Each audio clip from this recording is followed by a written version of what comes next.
Boeing CEO publicly defended his company amid new reports about safety problems on the 737 MAX jet. CEO Dennis Muhlenberg talked with reporters for the first time since two deadly crashes involving the MAX 8 jet. He defended Boeing's engineering processes and avoided saying that Boeing made a mistake in the MAX design. Fox 4's Blake Hansen in studio with today's developments. Blake. Heather and Steve, Muhlenberg's comments came at Boeing's annual shareholders meeting.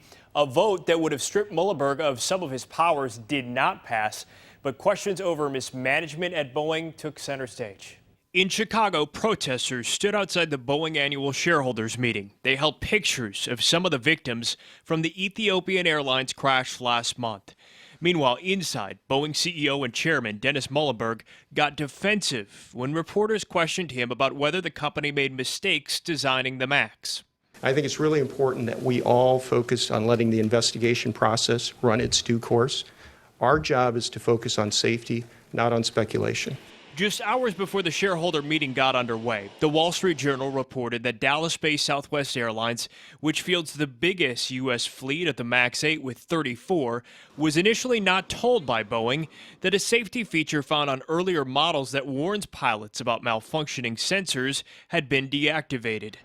Boeing responded Monday afternoon, disputing it deactivated the sensors, but it admitted there was an issue. It said the disagree alert was not operable on all airplanes because the feature was not activated as intended.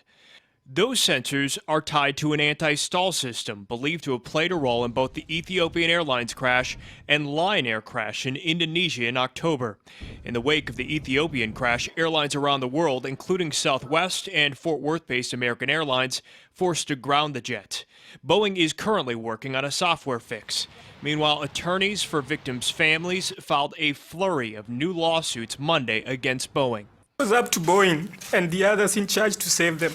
We paid for a safe flight, but instead my family and others in that plane have suffered. Muhlenberg took questions from only 6 reporters today before leaving the podium. One asked if he would resign. He said he intends to continue leading Boeing.